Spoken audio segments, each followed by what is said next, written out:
Dear friends, good morning. Today's date is February 6th, 2020, and we have the great pleasure today of having with us a great guest, Sixto Wells, who will explain to us in a great detail about this book of his, The Invitation, which is one of his books in English. He is a contactee who have studied history in the Catholic University in Lima, Peru. He has had extraterrestrial experiences since 1974. He will also give us details of how he reached that moment of the contact with his beings. How everything got started. Sixto, a great welcome to you, and if you please tell us, how did the contact story start with you? Greetings, Cesar. Yes, I form part of a family that has been very closely linked to the UFO phenomena. My dad was over. How everything got started. Sixto, a great welcome to you, and if you please tell us, how did the contact story start with you? Greetings, Cesar. Yes, I form part of a family that has been very closely linked to the UFO phenomena. My dad was already investigating this before I was born. He, in his spare time, investigated this with the people of the Air Force. He had an institute of the UFO investigation. Now, to me, this would not call my attention as much. I would accept it as something as a matter of logic, common sense. What interests me the most was to find the answers to the questions that we all ask ourselves sometimes in our lives, of who we are, where do we come from, and where we're going. For this reason, I got involved in yoga practices. I've started doing hatha and mantra yoga meditation, breathing techniques for better concentration and relaxation. A year earlier, to have been initiated into the contact at 17 years old. A series of events of synchronies and coincidences occurred where news was given in the newspaper about the noises in space, and also about the OSMA project, the old SETI version, talking about noises in space, picking up sounds from space, like possible signs of alien civilizations, and my dad prepared a conference about this. And I also thought that maybe through the mental communication, psychic, telepathic communication with the alien beings, with possible messages with alien civilizations, I could find answers to my questions. And that is how we started with the telepathy in the psychography or automatic writing. And with my brother and sister, we received the first alien message, the 22nd of January of 1974. Supposedly, a being called Oxalc, who said he was from Ganymede, one of the moons of Jupiter, said he wanted to communicate with us. I thought it was my imagination. It couldn't be that easy. However, we repeated the experiment the next day, and we asked for a proof. We did it with a great number of people. We were told to go to Chilca, a desert south of Lima in Peru, because on February 7th of 1974, at 9 p.m., we would see the ship, and that would be the proof that the contact was real. We went even from the night before, not to confuse ourselves with an air phenomena. It was a group of 20 people, and that night came out from between the hills a bright object. It got illuminated, and it came to stand about 80 meters above all of us. It was a dish-shaped object with half a dozen windows. It would do zigzags in the sky. It projected a light as if it was midday. We felt panic. We're scared, and we all captured in our minds that they would not come down since we were not prepared, that there would be a preparation, a time, and a place. When we got home, we told our dad the experience that we had. My dad did not believe us. This frustrated us a little, but we insisted enough that he and people from the Air Force came with us days later to an outing. And again, they showed up, an object in the form of a cylinder of about 150 meters long. Now, this gave us the support, the confidence to go on. After a month, we were 8 boys and girls who could receive messages, the same answers to the same questions. Really, it was then not only this being Oxalc, but other beings would communicate with us, like Kulba, Sampiak, Anitak, Meth, Antarel, Osim, both males and females wanting to communicate with us. And every time we went out into the desert, when they invited us, we had sightings of 1, 2 to 3 objects, sometimes by day, sometimes by night. Sometimes an object divided into several. The group grew a lot. By June of '74, The group was already about 60 or 70 people, and we all went to the outings together. Suddenly, these beings told us to go in groups of no more than 7 people, of affinity and tuning, preparing for what would be the physical contact. We went in the car that the father lent to one of the boys in the first group. I was there. I got to the desert, and a rare event happened. All of a sudden, we were all walking, and suddenly, I disappeared from the group. A beam of light made me appear 2 kilometers in front of everyone. In the sky, a dish-shaped object appeared in the sky with half a dozen windows, projected a beam of light on the ground. It formed a luminous dome, from which a human-looking being emerged, with head, trunk, extremities, inviting me to enter the light dome. At first, I did not want to do it because I was afraid. But he insisted a lot, and when I saw that this being was going back into the light, having the fear of missing the experience, I went and entered the light, and fearing to lose that experience, I penetrated into the light. I felt dizzy, nauseated, with weight loss. I felt like my whole body was burning. When I was able to see, I saw a being about 6 feet. His face, his features were like of a Korean or a Mongol or an Oriental-looking guy. Robust, corpulent. He looked like a bodybuilder, with little hair, but straight, that fell behind his shoulders, like 30 years old. He had a shiny suit. Now, this being made hand gestures and told me that he was Oxalc, the same being that communicated with me from the beginning. And this that I have crossed and gone through was a Sendra, a dimensional portal, a threshold in space and time. They, through their technology and their psychic power, are capable of dematerializing a person and teleporting them into another place. And the time that I would live in that other place would not correspond to the time here.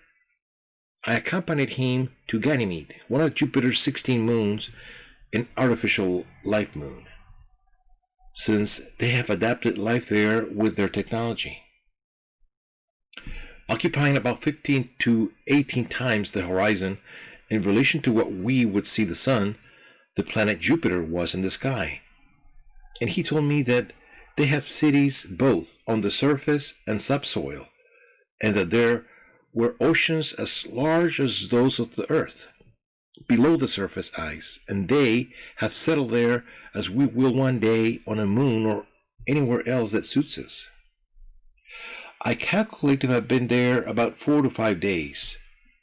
On a gas-like screen suspended in mid-air, today we would call it a holographic screen, they showed me a series of images of what would be the Earth's future. They were very insistent that the prophecies were not given so that they are fulfilled, but so that they are not fulfilled. It is always warned to correct that if the future was inexorable, where would be the most sacred thing that the human being received from God, which is the free will? I could see large greenhouses where they produce their food, hydroponic and aeroponic crops, some suspended in the air. I could see like sports stadium, but I did not see them practicing competitive sports, but a kind of Tai Chi, Chiku, or collective rhythmic gymnastics. I'm talking about the year 1974. All this appears in this book, The Invitation, for an American English-speaking audience. It is like a synthesis of my first book, The Extraterrestrial Guides, and The Interdimensional Contact. That is, of the first 2 books. This Sendra experience was later replicated by my other friends.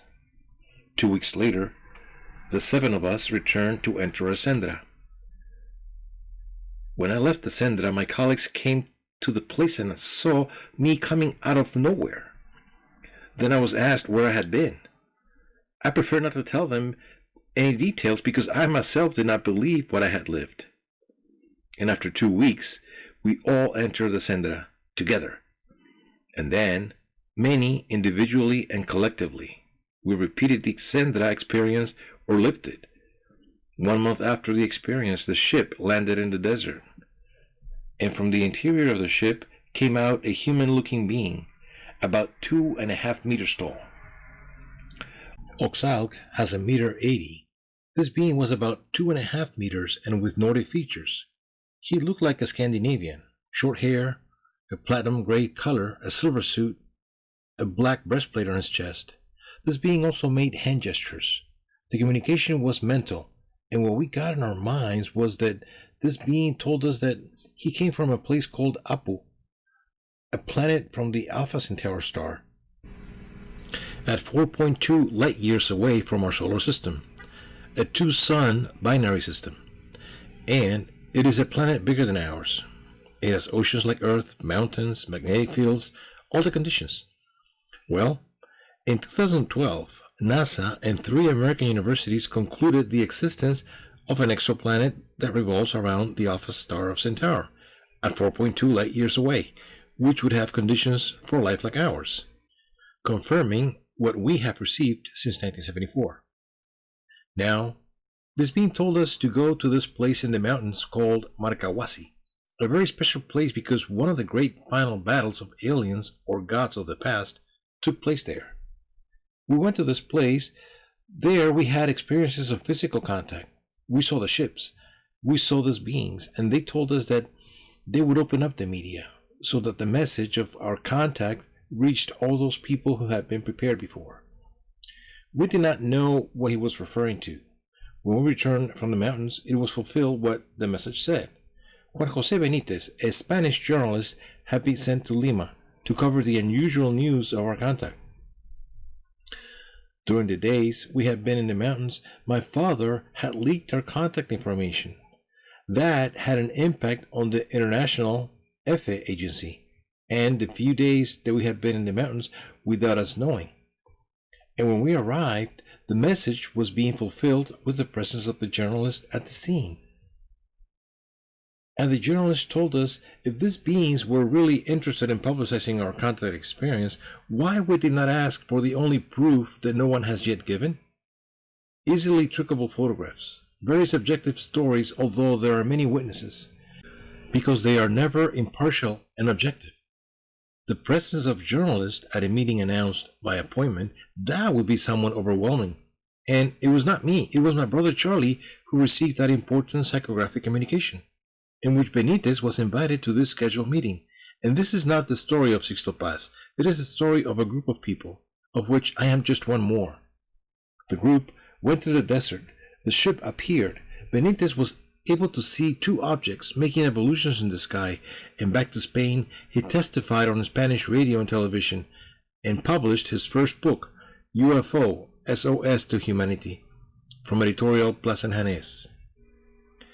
10 times throughout this 46 years, we have invited the press, and journalists have been able to testify, verified that the contact is real and is in force. During these 46 years, experiences have evolved, allowing some of us to have the experience of physical contact on repeated occasions, or even physically climb into the ships on repeated occasions. In the year 86, in the month of April, it was my wife, La Marinita, who received this important message in which they invited me for the first time to get into the ship. And it was my little daughters who received the message to accompany them in a ship to Ganymede, to Morlem. I mean, the whole family is involved. In your book, you talk about the first person who was contacted was your father, after all this was developed while working for the Peruvian Air Force, and that this contact went synchronously. And also, if there were people who want to delve into this, why you? Why Rama? Do you have anything special? Well, first of all, my dad never knew that in his own way, in his style, had a contact. My father had an accident when he was young. He was very close to death, and he started with the concern of looking for answers. He finally opted for science, astronomy. He was a scientific advisor on aeronautics and astronomy for the Peruvian Air Force. He studied the UFO subject from the mathematical, statistical point of view, taking the testimonies of the witnesses, but never imagined that one could have an experience of direct contact. We were his children who, inspired by him, took the next step and sought the experience of direct contact. And later, he could verify that the contact we had was true and was real. Now, why we? Well, my father was a personal friend in Germany of Hermann Oberth, the professor of Bernard Braun. My father was a friend there in France of Aimé Michel, of Colman Monsevinsky, of Pedro Ferriz in Mexico. In other words, all of the big guys from the UFO investigation, like Fabio Serpa from Argentina, Don Pedro Romaniuk, and he participated in all the international congresses of ufology and astronomy and aeronautics. He was a perfect bridge that it was through him and his family that the experiences of contact occurred. You also tell us here in your book about the 24 elders of the galaxy. Who are they and what can we learn from them? Through the experiences of the Sendras, the aliens explain to us that our galaxy, our Milky Way, has a government made up of 24 beings.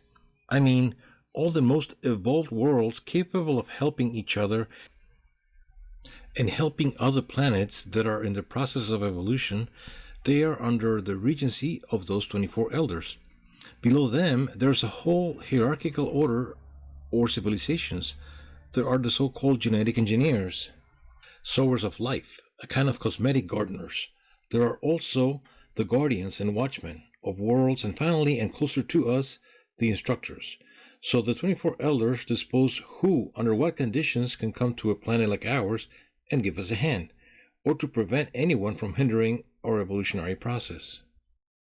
You also tell us here in your book about the secrets of the pyramids. What could you tell us about this? Well, the pyramids are great collectors, capacitors of cosmic energy. In Egypt, for example, there are not 3 pyramids. There are 110 pyramids. And the pyramids would have been made to concentrate a cosmic energy that would allow opening portals that would connect with the place of origin from where a group of aliens came here to Earth, within what was called the cosmic plan. Some of them even came here deported, exiled from Orion, for having made very arbitrary and very violent and aggressive decisions in the cosmic war that occurred on our planet. It is like the escape door so that these beings can leave and return home when the time comes. Only that the pyramids are incomplete. Originally, they had rock crystal points, some crystals called olivines or peridots, some green crystals of meteoric origin. That is, they are found here in nature, but those with very special properties are the ones that come from the cosmos, and precisely from Orion. And that they would connect with the real time of universe, with the place of origin where all these beings came from. Place these crystals at the tip of the pyramids, the conditions were created to open this dimensional mega portal that would allow these beings to return home. Were these pyramids created by aliens? By humans? Were they guided? Because when they were built does not agree with the advances of the time. There seems to be a time lag. The pyramids are much older than you think. Traditional archaeology gives them an age of 4,860 years to 4,650 years. The pyramids of Cheops, Kefren, and Myserinos. However, there's a lot of evidence that show that the pyramids are much older than that, and that they were made by humans, but guided by aliens. What can you tell us about the cosmic name? What is it, and what is it for? Certainly. Within the contact group, the alien guides, or the elder brothers, as we call them, have told us about a series of initiations. This is how to initiate a more committed action. The recognition by these beings of a great commitment, a certain level of consciousness already acquired by the person to help them consolidate that state and take the next step. Among the initiations that occur in the contact groups are the cosmic name,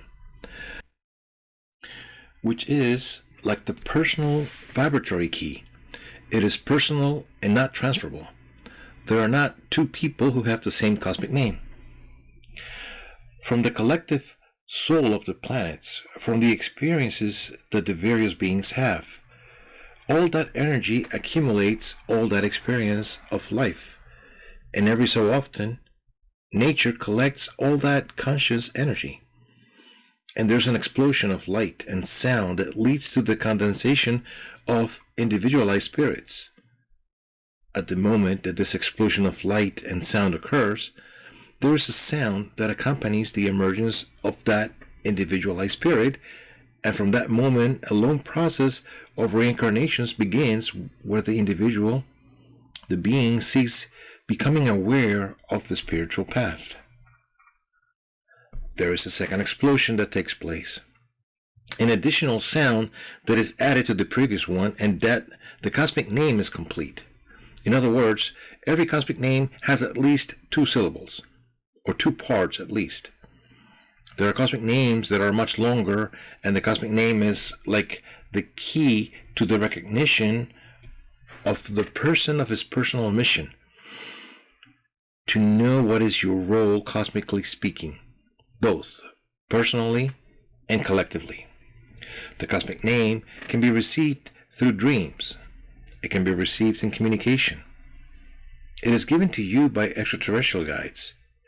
You can receive it through meditation, as an answer to the type of lunar meditation that we call it within the contact group, which is a meditation where in silence you mentally repeat the question, "Who am I?"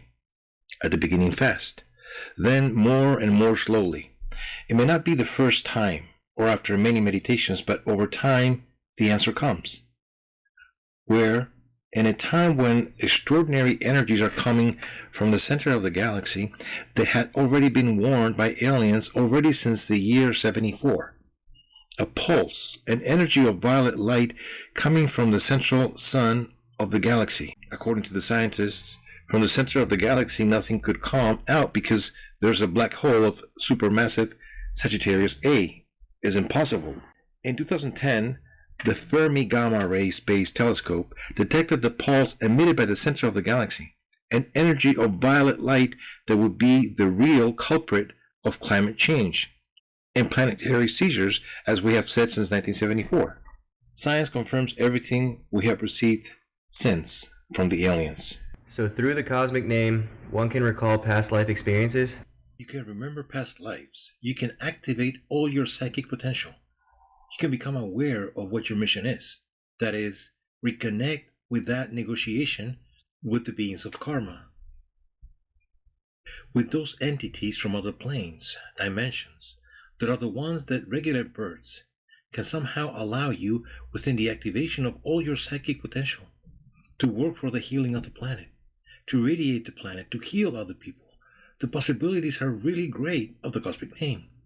Now, if we combine it, we add it with the other initiations, such as the session crystals, which are pyramidal crystals that materialize in the hands, which one later ends up incorporating and allowing to enhance or concentrate more energy of violet light from the central sun. And at the same time, you can direct that energy both for healings, irradiation, for symbol interpretations, for many things. Excellent. Moving to another point, what can you tell us about the positive internal governance of the planet? Well, it turns out that the Earth is subject to the cosmic plan. That is, the Earth was a planet along with 7 more. That is 8 in total. 2 per galaxy. 4 galaxies from a group of galaxies that revolve around the central galaxy, that is M31, the Great Andromeda Nebula. So, our satellite galaxy within the Milky Way had 2 of the planets selected for the cosmic plan. The idea was to create the conditions on those planets for civilizations to emerge under a different evolution pattern than aliens, that would allow them to learn or remember things that they have forgotten or neglected. Then, of the 8 selected planets, over time 3 planets were totally destroyed. Originally, all these planets were planets that had no future.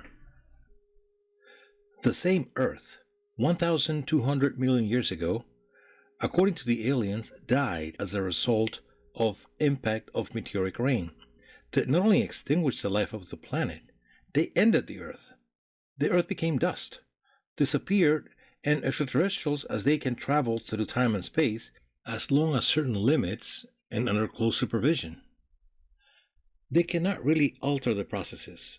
They travel through time and space, they reach the Earth before the Earth dies, they prevent it from dying. The time in the universe for aliens is like an ascending spiral. In one of the spiral curves, the Earth died, but the universe continued. So they come to Earth before the Earth dies and prevent it from dying and create a paradoxical alternative time that has been twisting with the real time of the universe. According to this, we live in a space-time paradox, a time apart from the real time of the universe. So there were 8 planets selected under the same pattern. 3 were totally destroyed. They were destroyed again. 4 stalled evolutionarily. The aliens intervened on those planets so closely that they did not swerve right or left, so that they would not be destroyed, which in the end were a sad remedy, a copy of their own process of evolution. The only planet on which they have lost control over the experiment and have survived, and where anything can happen, even if a corrected and improved version of the cosmic plan is fulfilled, is the Earth. So all the attention is focused on us. Now, 26,000 years ago of ours, in the last stage of the cosmic plan on our planet, 2 great civilizations were sent to Earth as guardians and watchmen. Some were the beings of Orion. They came from the feline aspect, of the amphibian aspect, from the reptile aspect. Others were beings that came from Pleiades, beings of humanoid aspect, as if they were Nordic. The leader of the Orion group, a being about 3 meters tall with a reptilian-like tail, considered that humans on Earth were unpredictable, that we could endanger the cosmic order. We were a corrected and improved version of them, and he was afraid of us. Remember that these beings who have advanced a lot, technologically and mentally, but have put aside emotions and feelings. In contact with us, the emotions affected them. So being afraid appearing, being affected by emotions, it make them take extreme and totally arbitrary and negative attitudes. At a certain moment, Satané, Satan, or Satanas press the other guardians and watchers to boycott, sabotage, cancel the project of the cosmic plan. He had failed on the other 7 planets to fail again here. They did not all agree. They fought among themselves, and it took place like true wars of galaxies, having as the main scene of their battles our world. These Orions were deported here to Earth for bad behavior. Accustomed to living thousands of years of Earth, they were trapped here. Now, not only were they deported to Easter Island, where the legend of the Moco Man, the lizard man, was also exiled, part of them were sent to Mexico, to the Tepoztlan area, to the part of Central Australia. Accustomed to living thousands of years on Earth, they came to our world and were trapped in another dimension. And from there, they have declared a mental war on humanity. And they have become a dark, gloomy world secret government. They cannot manipulate all of humanity because they are not alive, but they can manipulate a few weak people of character and will. They place them in politics, religion, the economy, military leaders, in fashion and music, and through them try to lead the world towards self-destruction.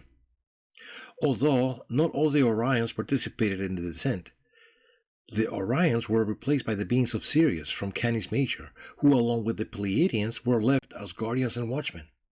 The problem is that 200 Pleiadians, led by a being called Semyasas, committed a serious transgression of having sexual relations with human beings from the Earth. Again, the emotions lost them, and these Pleiadians were also deported.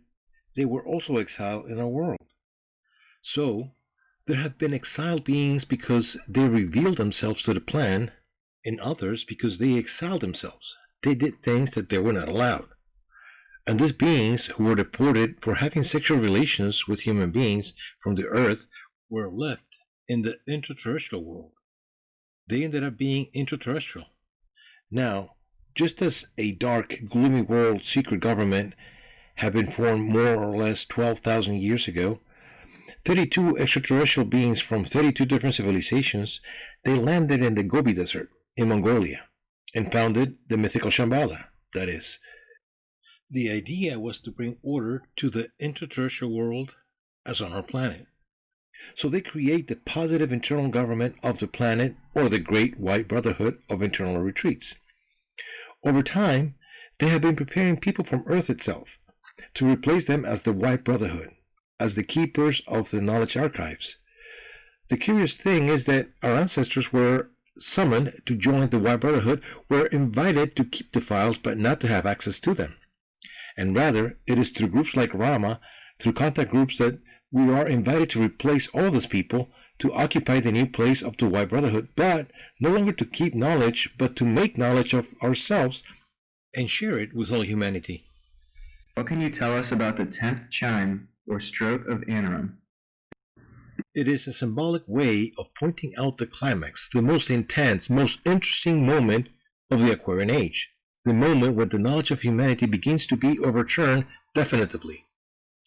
Since we, through a series of trips which we have made in connection with the White Brotherhood in various parts of the world, have had access to the Book of the Ones Robed in White, that is, partially each time it has been receiving more and more, and we have also reaffirmed and confirmed it with the ships, when we have seen the Book of the Ones Robed in White, of the Annals of Planetary History.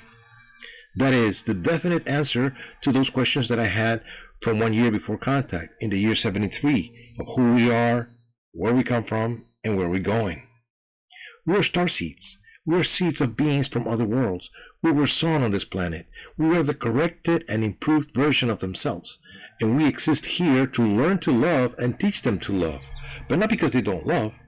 What happens is that for them, love is common good, and if the common good requires that you disappear, they get rid of you without any scruple. And that is something that truly moves them, and that they recognize that through that can evolve light years. So mostly the aliens recognize that we have had a whole process quite disorganized, chaotic, of which they too are guilty of having been victims of emotions and feelings. Here, there have been stellar shipwrecks, alien colonization, alien deportation to our world, hybridization, crossbreeding, and all that has done is that the paradoxical alternative time in which we find ourselves and the real time that was supposedly irreconcilable, that they would never have to connect. They were beginning to get dangerously close, at the risk of integrating into a single time and creating a third time, a new reality. For us, things would not change much but from the recognition of time, because they have been changing before. For those who change things radically, even retroactively, it would be for the aliens. We would change their history. It is like a person who has recurring repetitive dreams that sounds like they come out of their front door and see a beautiful leafy tree in front of their front door. He wakes up, goes out the door of his house, and there's no tree, there's no wall, no cement, there's nothing. After a few days, he returns to dream, comes out in the dream and sees a beautiful lushy tree again. Wakes up, goes out the door, and there is nothing. One day he wakes up, goes out the door of his house and finds a tree. It is a tree. It was always there. So what is the dream? So mostly the Mayans, who were statisticians and mathematicians and already had their own algorithms, had already concluded that on December 21st, 2012, according to them, there was a possibility that by the same pulse of energy coming from the Hulap-Ku, from the central sun of the galaxy, a fine-tuning achieved by millions of people worldwide, that is, a critical mass very favorable, the Earth could make the leap towards the fourth dimension. That is, our paradoxical alternative time was combined with real time, and there came a third time, a new reality, and it was truly what happened. The Mayans never spoke of the end of the world. They spoke of the turn of time, the synchronization of time. All this information they gave me inside the ship in the year 86, and from there it has been leading. You will remember that on March 13, 2009, the gravitational wave detector of the Hanau in Germany, in a large-scale simulation in 2010, Nikola Poplaski from Indiana University stated that all the changes that were happening on Earth and in the solar system is because a dimensional portal would be opening. a wormhole that could swallow the entire solar system, including Earth, and move it into the fourth dimension, into another reality. Later, in February of 2014, Michio Kaku, this North American scientist with Japanese parents and who has a program on the Discovery Channel and is the standard bearer of the theories of physics, from particles in the universe and from string theory, from the vibrant universe, declared that the quantum physics is confirming that we live in a hologram, in a virtual reality, in a large-scale simulation. Everything that our group has been transmitting, channeling, sharing for so many years, for which time does not pass for nothing, and everything is corroborated. When we started the contact group in the year 74, scientists said that the space was empty, that there was nothing between the planets and the stars, that the only proven solar system was ours. We were probably a unique case in the entire universe. That is, the stars were decorated in the sky. That the only planet where water had been detected was Earth. We were probably a unique case in the entire universe.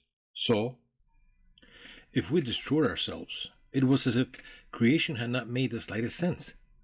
Well, our group, and always taking advantage of the best teachings of my father, we openly said that space is not empty, that space is full of organic molecules, that the raw material for life is plagued in the universe, that there are many solar systems, that there are many planets with living conditions like ours, and that water is also something common in the cosmos. That even meteorites and comets carry water. Scientists back then said that we were ignorant, ridiculous, that we had no evidence. Today, scientists say they always agree that there could be life outside the Earth, that water is common in the universe, something they have proven based on their own theories for many, many, many years. What a lie. What happens is that they are accommodating so as not to look as bad, but in the end, it doesn't matter. What matters is that time does not pass for nothing. Thank you very much for your time, Sixto. What would you like to tell us as the last part of this interview? I know there are requirements for people who want to start investigating and knowing more about this. When the contact experience began, the guides said living room, good to make communication.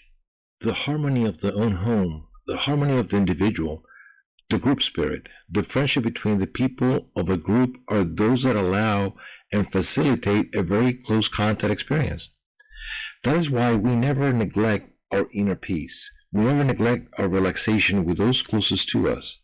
Let's try to make the contact group a true tuning affinity group. Not that we are not together because we couldn't choose other people, that this level of harmony really creates the conditions to attract the experience of direct contact. That would be a very good advice for all of us. Let's cultivate friendship, brotherhood, fraternity, true love between us, which is what these beings also come to learn from us. After 46 years, the contact continues. Now, within the group, there are a series of techniques, practices, exercises that we have been decoding. We have been coding to facilitate the experiences. And more on that, practices that we do of breathing, relaxation, concentration, and meditation have emerged a series of CDs that already in the immediate future, not even in CDs, we will be able to send them suddenly online or deliver them in USB or a pen drive, who knows. The thing is that for now, they are still on CDs, and those meditations serve so that one can improve contact with oneself.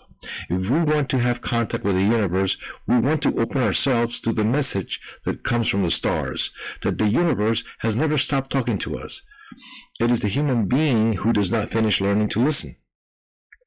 Those exercises lead to dialogue through the symbolic language of each one, and to knowing oneself with the internal teacher of each one, and get to know yourself better, and receive self-knowledge guidelines. There are a series of CDs of directed meditations that are channelized. It is not that you invented it, but it really is something channeled to share with all people. Then, I recommend them. Thank you very much, Sixto, for your time, and we will be in communication until the next time. Definitely. A big hug.